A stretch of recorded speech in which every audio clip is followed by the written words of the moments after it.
Thank you so much for joining me for my weekly live stream. I try to be on every Wednesday at 11 o'clock Eastern time when I can. I was running a couple minutes late today. It's been that sort of morning, I guess. So today I want to talk to you about what's going on at the VA. I know a lot of times I do like little yoga poses and stuff, and I hope people find that helpful. It's kind of fun. But today I'm laughing because I started to say like it's like TikTok, here's a breathing practice you can do for your brain or whatever. Like those sorts of practices can be helpful for state changes in the short term. But really, if you want to reap the benefits, the transformational benefits of yoga, then it's a long-term course of study. It's a lifetime of study, which is one of the reasons why I love yoga so much. Okay, today I want to talk to you about the Veterans Administration for a couple of reasons. The first is that a new report came out from the National Academy of Medicine, and that report said that what's going on at the VA with their launching of the whole healthcare initiative has been so positive and so beneficial that they want to scale it. They want to bring it to more VAs. They started out with a pilot program of 18 different sites where they were implementing this whole healthcare strategies. And what does that mean? It means that you're taking care of the physical health of people, you're taking care of the psychological, the mental health of people, and also they're bringing in integrative modalities, complementary and integrative health modalities, which is kind of exciting. The acupuncturist recently got it's called a BLS number, I believe. What that did was it gave acupuncturists a profession, so that like a profession, they've had a profession, but it gave them a professional number so that the VA could say this is a profession. Before, you had to be a doctor or a physical therapist or something to provide acupuncture. Now the acupuncturists can provide acupuncture at the VA. That was huge. That was a huge shift. Which makes a lot of sense because a lot of physicians aren't trained in Chinese medicine, right? And this is important for yoga. Think about yoga. So you get people like Andrew Weil, for example, very famous doctor, or you get different psychotherapists who are teaching yoga.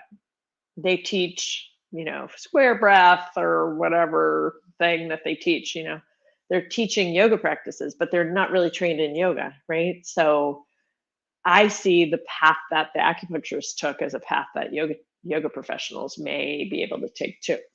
Okay, but let's go back to the VA. Well, we're still talking about the VA, but the whole health care initiative at the VA. So I'm blogging about this week. That's why it's on my mind. That's why I wanted to talk about it. So what's going on is that the National Academies came out with this report saying, hey, VA, you're doing a good job. You're doing whole health care. Why is whole health care, by the way, or why is the VA, by the way, at the forefront of this? Well, think about it. 18 to 19 million vets in the United States.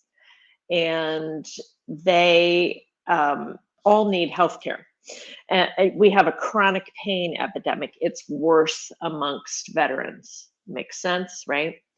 The VA is really deeply invested in keeping the vets healthy for the most part. I mean, and I get all the politics. I don't want to talk about that stuff on the sort of global level. They're like, we have to do anything to keep these people healthy because they have served the country. They're vitally important, and there's 19 million of them. So like we need to take care of these 19 million people, and the better care you take of them, the more you reduce your costs, the less it costs the government, right? So, and those are huge issues for sure. So the VA is on the cutting edge and has been on the cutting edge of healthcare for a long time.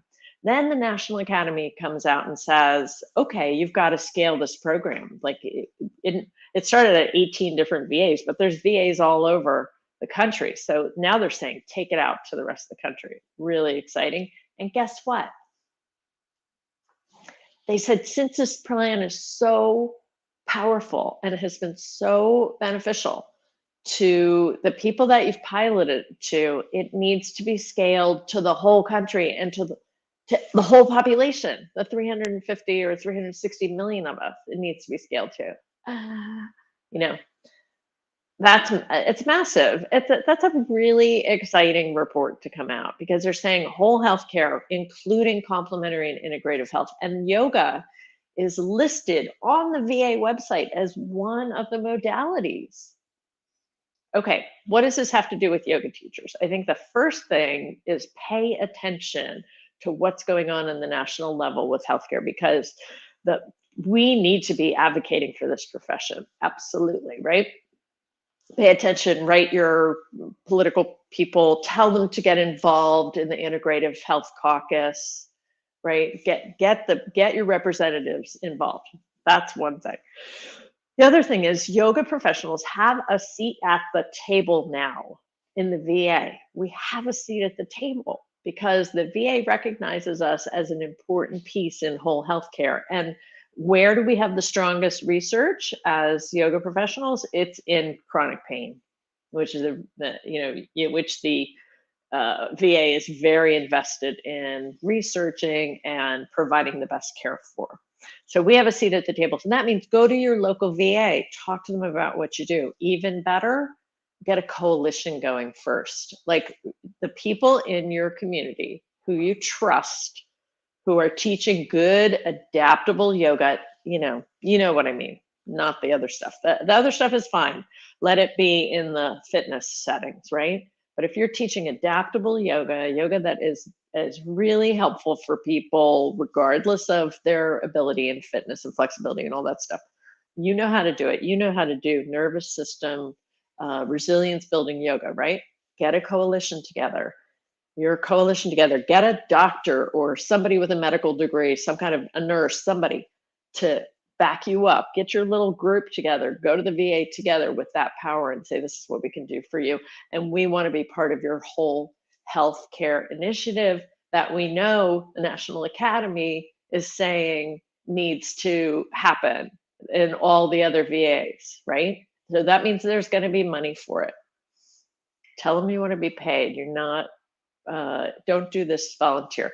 Unless you really have some good reason to do it volunteer, don't. Because what that does is it sets a precedent. And it says that yoga is going to be not reimbursed, right? And I believe me, I know both sides of that story, and I think there have to be places in the community, in the society where yoga is offered for free as a service. Absolutely. And it's also a profession, and professions, like brain surgeons aren't doing brain surgery for free. You know what I'm saying? Like it's a profession. So get compensated for it if you can. And start making your proposals at the local VA. And so I think what we're going to see in 10 years, perhaps less, is good data coming out from the VA. And there is such a push for healthcare right now.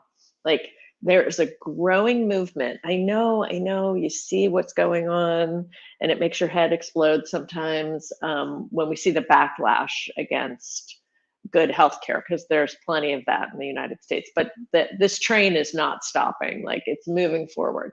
And so being on that train as a yoga professional, seeing where healthcare is going and how yoga fits into it, like that is being on the cutting edge. The cutting edge is not going to be in in the fitness settings.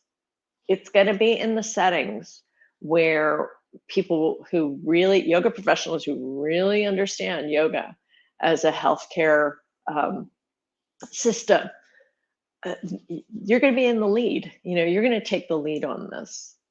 And you should be taking it in your local communities if possible. And maybe in 8, 10, or 20 years, I hope less than that, we will start to see the scaling of whole health care out into the larger community. It's a really exciting time. Now, the one other thing I wanted to tell you about the report is the other thing that the National Academies recommended is developing a national center for Whole Health Care Innovation. National Center for Whole Health Care Innovation. That's huge, by the way.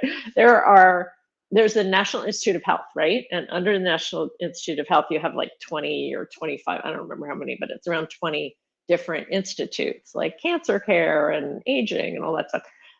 And so what they're developing, what they're saying to develop is develop another one for whole health care. We've got the National Center for Complementary Integrative Health. It's a center, not an institute, which is a problem because we don't get the same kind of funding. Eventually, it has to become an institute.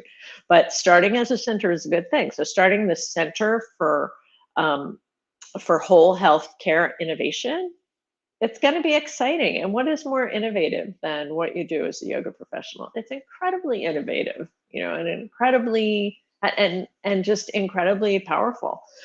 So I hope you feel kind of excited about what's going on. Please read my blog. I'll have lots of links in there, and it's going to come out on Friday. And if you're not on my email list, just send us an email, support@settledyoga.com, support@settledyoga.com. We'll get you on the list, and we will send you stuff. And put it in your brain box and start it to churn as you start to think about how you can be involved in this whole healthcare initiative that is going to be huge.